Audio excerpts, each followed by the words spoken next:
Hi అండి. అందరు ఎలా ఉన్నారు? ఐ హోప్ మీరందరూ బాగున్నారని, బాగుండాలని మనస్ఫూర్తిగా కోరుకుంటూ welcome back to our channel simply సౌజన్య.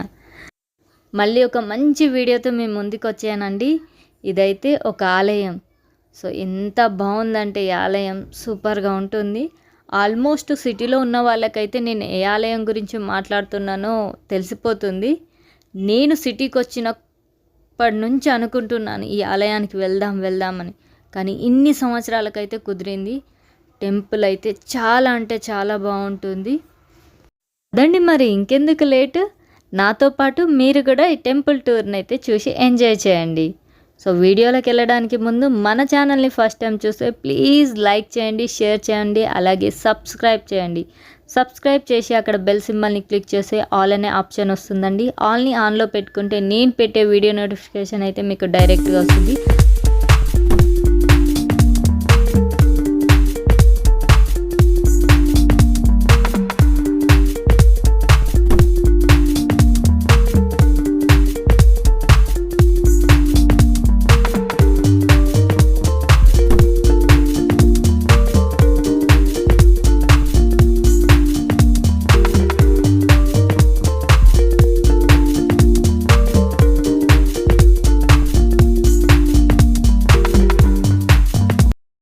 ఈ ఆలయానికి 200 సంవత్సరాల చరిత్ర ఉందండి.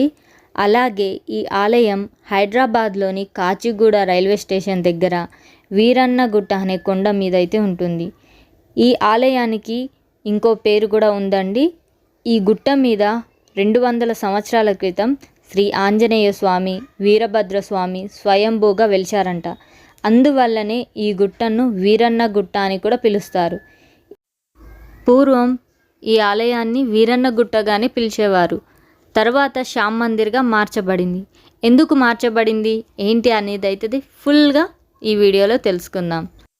అలాగే ఈ ఆలయం యొక్క చరిత్ర, ఇక్కడి విశిష్టత అన్నీ అయితే తెలుసుకునే ప్రయత్నం చేద్దాం.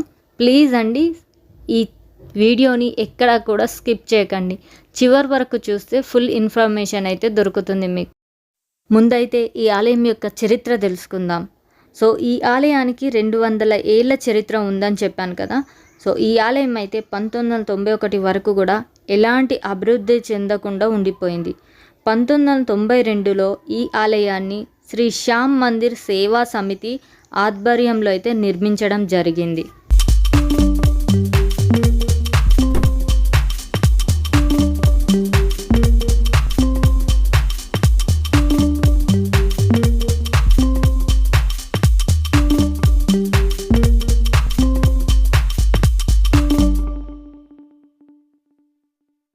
ఈ ఆలయం 1992వ సంవత్సరంలో స్టార్ట్ చేస్తే 1996వ సంవత్సరంలో గుడి నిర్మాణం అనేది కంప్లీట్ అయింది. ఇంకొక విశిష్టత ఏంటంటే ఈ ఆలయం 2 అంతస్తులో ఉంటుంది. అలాగే 2 గోపురాలు ఉంటాయి, 2 రాజగోపురాలు కూడా ఉంటాయి. ఈ ఆలయం అయితే చాలా బాగుంటుంది. ఈ ఆలయం చూడ్డానికి బిర్లా మందిర్ లాగానే ఉంటుంది. ఆలయం లోపలైతే ఈ విధంగా ఉంటుంది.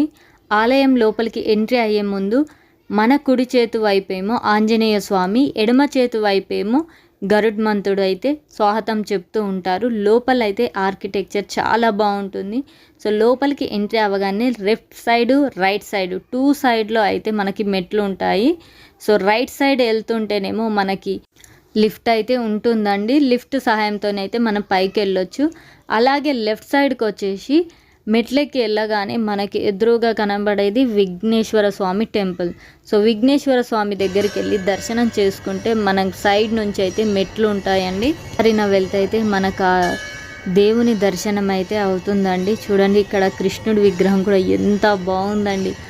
ఈ ఆలయంలో నాకు బాగా నచ్చింది అయితే ఆర్కిటెక్చర్ ఎంత ఎక్సలెంట్ ఉందంటే అస్సలు నువ్వు ఎక్స్ప్లెయిన్ చేయలేము. అది నైట్ టైం వెళ్ళాం కదా, ఇంకా చాలా బాగుంది. సో నాతో పాటు మీరు కూడా చూడండి. ఇంకోటండి, కాళ్ళ నొప్పులు ఉన్న వాళ్ళు, ఏజ్డ్ వాళ్ళు, మెట్లు ఎక్కలేని వాళ్ళ కోసం అయితే ఇక్కడ ఎక్స్లేటర్ లాంటిది ఒక చైర్తోని ఏర్పాటు చేసింది ఉందండి. అదైతే చాలా బాగుంది.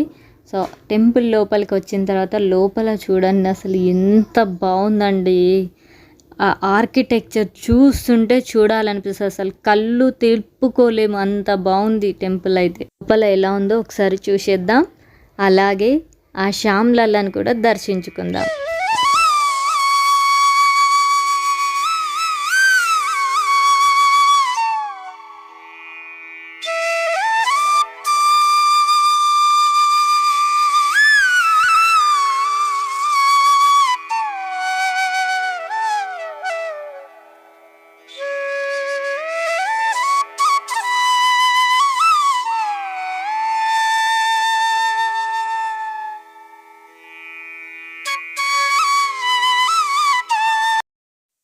ఇలా శ్యామ్ లల్లాని దర్శనం చేసుకోగానే మనకు శ్యామ్ లల్లాకి అపోజిట్గా రాధాకృష్ణుల విగ్రహము ఒక సైడు, ఇంకో సైడు విష్ణుమూర్తి లక్ష్మీ సమేత విగ్రహాలే ఉంటాయి.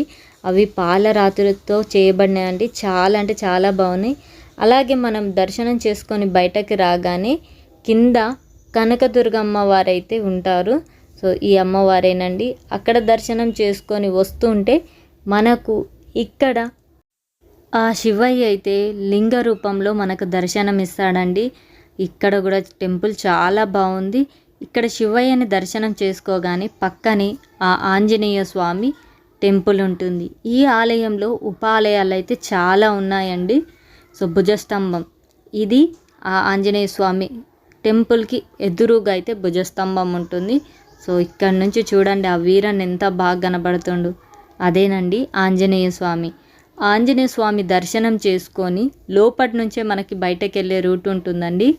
అక్కడి నుంచి బయటకు వెళ్తే అందమైన గోమాతలు అయితే మనకు కనబడతారు. చిన్ని చిన్ని గోవులు కూడా ఉన్నాయి, గోశాల అయితే వస్తుంది.